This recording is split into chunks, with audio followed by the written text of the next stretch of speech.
OTT content के एक बड़े नाम पंकज त्रिपाठी जी की नई ओटीटी किस्त आ चुकी है। नाम है कड़क सिंह और सोचो कितनी ही कड़क मूवी होगी ये। सोचो, चलो थीम का आइडिया दे देता हूँ। पहले एक बंदा सुसाइड करने की कोशिश करता है और बाद में वो खुद की ही सुसाइड की वजह ढूंढ रहा होता है। तो होता कुछ ऐसा कि खुदकुशी करने की कोशिश में नाकाम होने के बाद में वो जिंदा तो बच जाता है, लेकिन वो अपनी जिंदगी का एक बहुत बड़ा हिस्सा याददाश्त में से भूल जाता है। अब उसकी बेटी, उसका प्यार, उसके ऑफिस में काम करने वाले लोग सब आते हैं और सबसे वो बंदा एक ही सवाल पूछता है कि यार मैं इस हॉस्पिटल में इस हालत में आया कैसे। अब सभी के सभी अपने अपने हिसाब से अपनी अपनी कहानी बताते हैं, लेकिन ये बंदा उनमें से किसी एक की भी कहानी पर यकीन नहीं कर पाता। और इस शख्स की याददाश्त का वापस आना बहुत जरूरी है, क्योंकि ये बंदा इन्वेस्टिगेशन ऑफिसर है डिपार्टमेंट ऑफ फाइनेंशियल क्राइम्स में। मतलब ये चिट फंड और रुपए इन्वेस्ट करने की जो स्कीम्स वगैरह आती है, इनके अंदर यदि कोई स्कैम हो जाए तो उसमें ये इन्वेस्टिगेट करते हैं। और इसकी सुसाइड से ठीक पहले एक बहुत बड़ा स्कैम हुआ है। लोगों का मानना ये कि ये बंदा भी कहना कहीं उस स्कैम के अंदर इन्वॉल्व है, इसी वजह से इसने सुसाइड अटेम्प्ट किया। और अब इस बंदे की याददाश्त वापस आने से दो केस एक साथ सॉल्व होंगे कि आखिर वो सुसाइड अटेम्प्ट हुआ क्यों था, और दूसरा इस स्कैम के अंदर असली जिम्मेदार आदमी कौन है। अब हम लोग को सिर्फ देखना ये कि अपने जानकारों की बताई हुई कहानियों से कैसे किसी एक कंक्लूजन पर पहुंच पाता है और क्या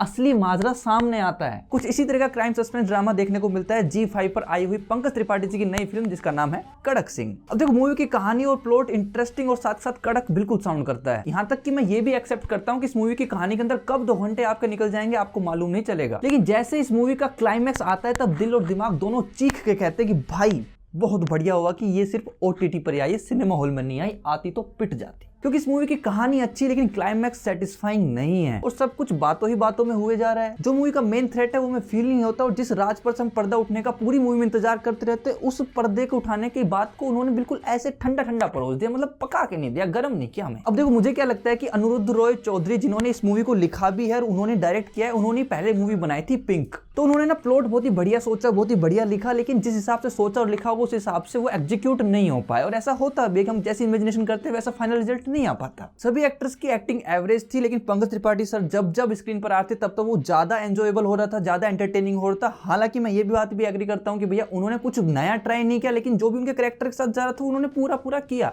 और शायद हम ऐसे कैरेक्टर्स एक दो मिलते जुलते उनके ऑलरेडी देख चुके हैं। BGM और मूवी की सिनेमेटोग्राफी देख के साफ साफ किसी को भी अंदाजा लग सकता है कि भैया मूवी वो हाई बजट की मूवी नहीं है। सो मेरा फाइनल स्टेटमेंट फॉर मूवी कड़क सिंह ऑफ पंकज त्रिपाठी जी वो ये है कि एक ऐसा सस्पेंस क्राइम ड्रामा है जिसकी कहानी काफी इंटरेस्टिंग है, लेकिन इसका एग्जीक्यूशन एवरेज और क्लाइमैक्स काफी वीक है। बट फिर भी ये एक वन टाइम वॉच मूवी है, और यदि आप पंकज त्रिपाठी सर के फैन हो तो भाई साहब ये आपका टाइम वसूल और पैसा वसूल दोनों मूवी है। बाकी यदि मैं अपने एक्सपीरियंस को रेटिंग्स में बयां करना चाहूं तो मैं रेटिंग्स दूंगा 2.3 आउट ऑफ 5। हम ऐसी बातचीत करते रहते हैं ऐसी वीडियोस के अंदर, तो आगे की बातचीत का हिस्सा बनने के लिए, हमारी वीडियोस को कंटिन्यू देखने के लिए आप कर सकते हैं हमारे चैनल को सब्सक्राइब, और बातचीत में कुछ मजा आया तो लाइक करके जाओ और कमेंट करके अपना ओपिनियन एन के टिप्पणी पर टिप्पणी के रूप में डाल के जाओ।